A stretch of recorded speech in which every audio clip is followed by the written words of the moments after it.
to give a speech or have a meeting where somebody doesn't ask me the millennial question.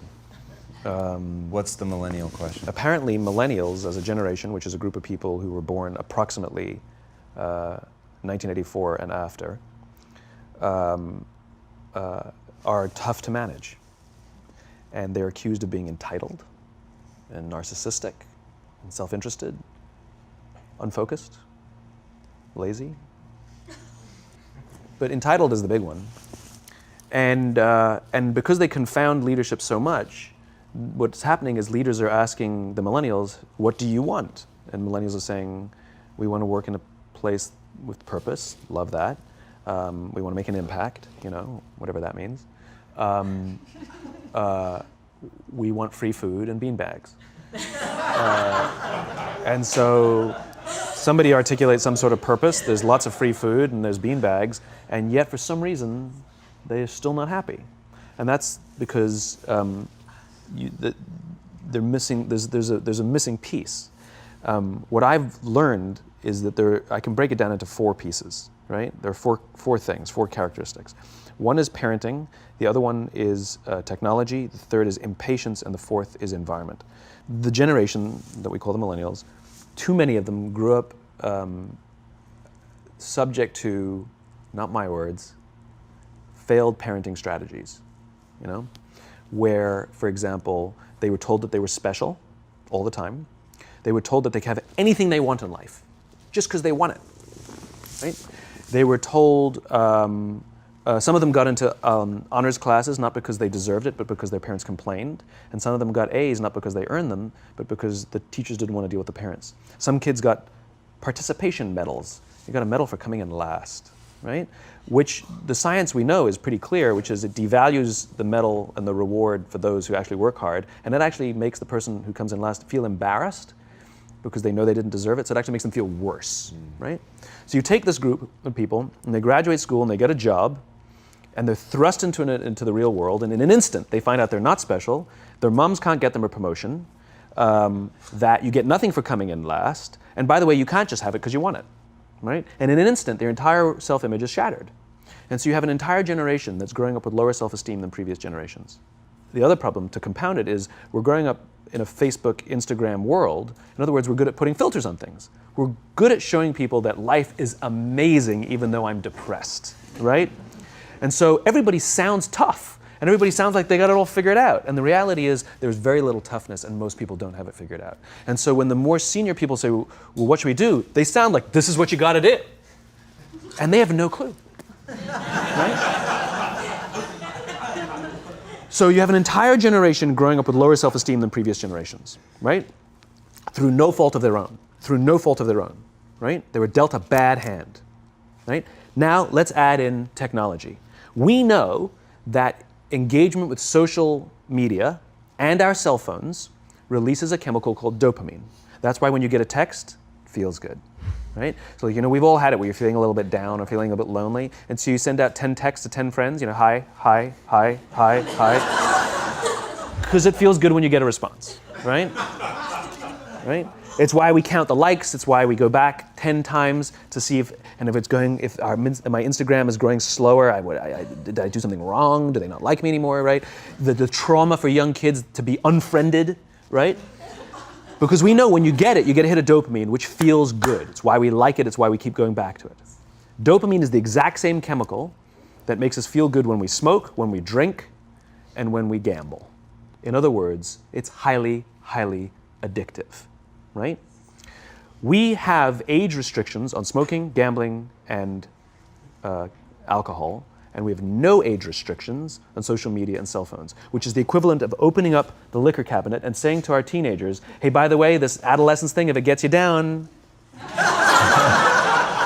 But that's basically what's happening. Right? That's basically what's happening. You have an entire generation that has access to an addictive, numbing chemical called dopamine through social media and cell phones as they're going through the high stress of adolescence. Why is this important? Almost every alcoholic discovered alcohol when they were teenagers. When we're very, very young, the only approval we need is the approval of our parents. And as we go through adolescence, we make this transition where we now need the approval of our peers. Very frustrating for our parents, very important for us. It allows us to acculturate outside of our immediate families into the broader tribe, right? It's a highly, highly stressful and anxious period of our lives, and we're supposed to learn to rely on our friends. Some people, quite by accident, discover alcohol and numbing effects of dopamine to help them cope with the stresses and anxieties of adolescence. Unfortunately, that becomes hardwired in their brains, and for the rest of their lives, when they suffer significant stress, they will not turn to a person, they will turn to the bottle. Social stress, financial stress, career stress, that's pretty much the primary reasons why an alcoholic drinks, right? What's happening is because we're allowing unfettered access to these dopamine-producing devices and media, basically it's becoming hardwired, and what we're seeing is as they grow older, too many kids don't know how to form deep, meaningful relationships. Their words, not mine. They will admit that many of their friendships are superficial. They will admit that their friends, that they don't count on their friends, they don't rely on their friends, they have fun with their friends, but they also know that their friends will cancel on them if something better comes along. Deep, meaningful relationships are not there because they never practice the skill set, and worse, they don't have the coping mechanisms to deal with stress. So when significant stress starts to show up in their lives, they're not turning to a person, they're turning to a device, they're turning to social media, they're turning to these things which offer temporary relief. We know, the science is clear, we know that people who spend more time on Facebook suffer higher rates of depression than people who spend less time on Facebook, right?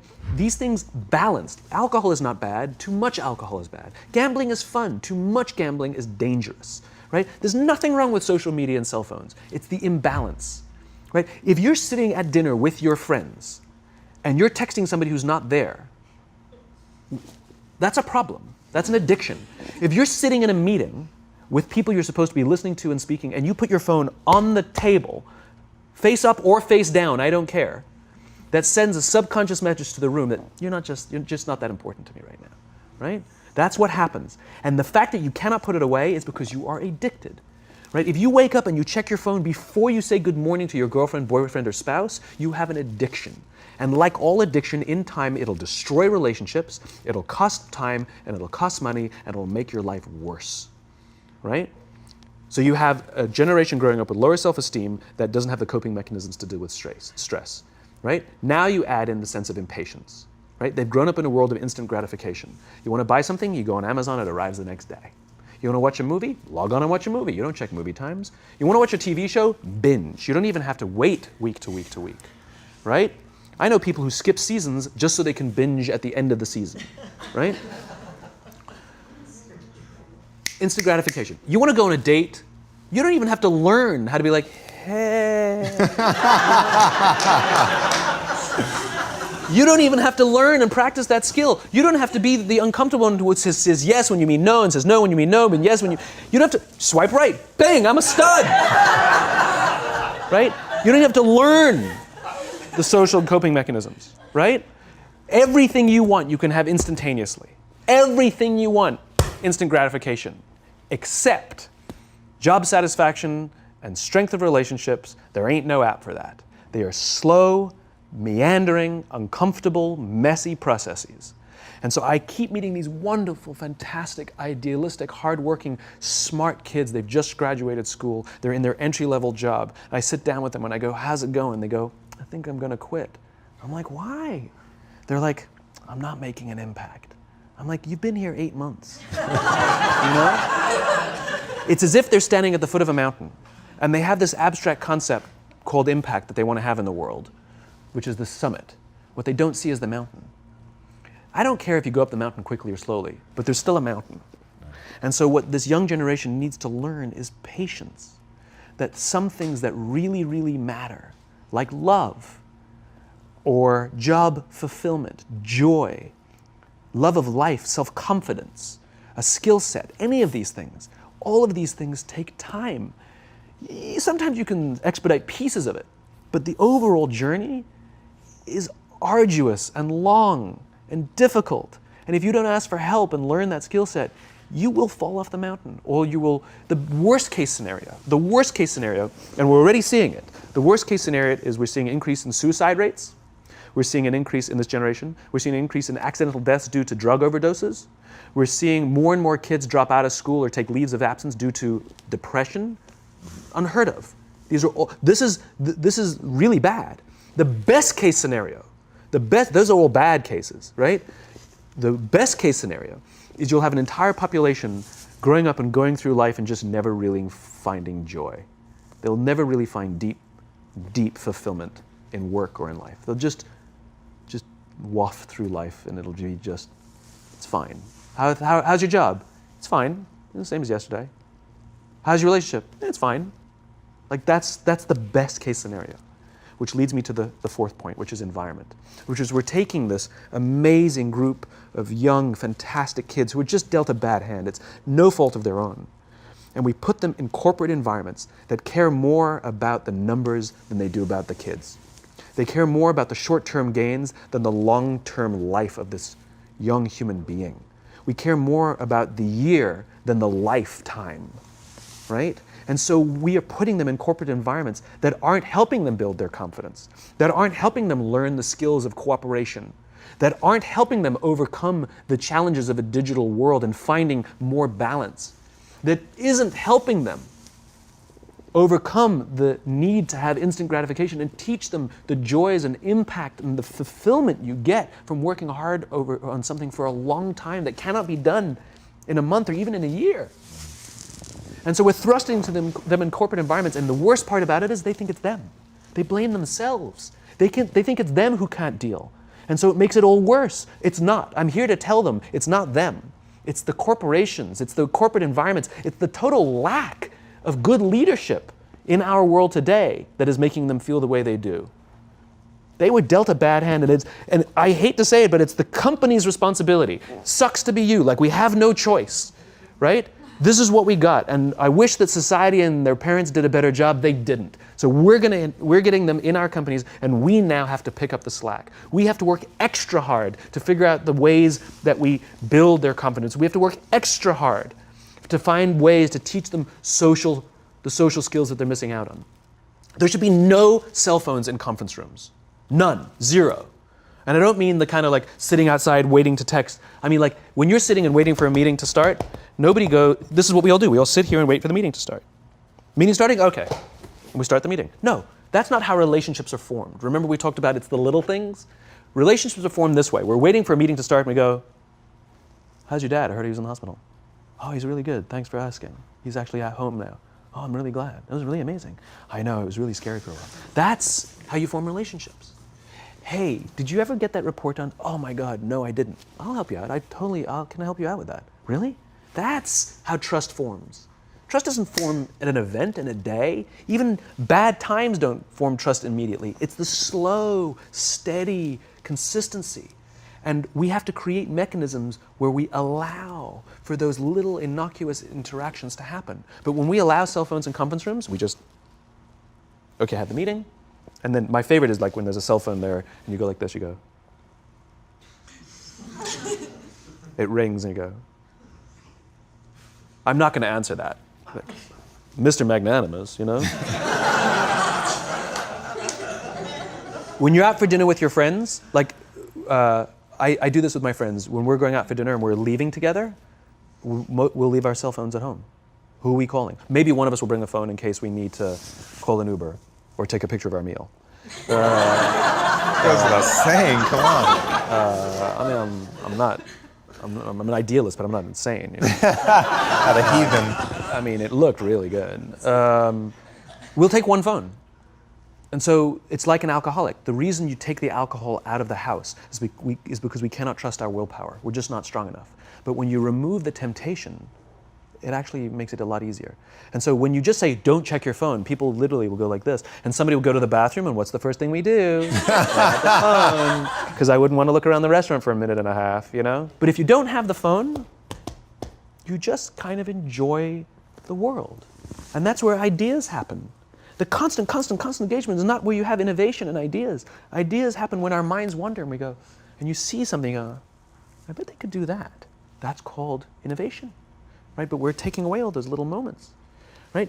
You should not, and none of us should charge our phones by our beds. We should be charging our phones in the living rooms, right? Remove the temptation. You wake up in the middle of the night because you can't sleep, you won't check your phone, which makes it worse. But if it's in the living room, it's relaxed, it's fine. But it's my alarm clock. buy an alarm clock. They cost $8, right? I'll buy you an alarm clock, right? But the point is we now in industry, whether we like it or not, we don't get a choice. We now have a responsibility to make up the shortfall and to help this amazing, idealistic, fantastic generation build their confidence, learn patience, learn the social skills, find a better balance between life and technology. Because, quite frankly, it's the right thing to do. Simon, thank you so My much pleasure. for coming on. My pleasure. Thanks for having me.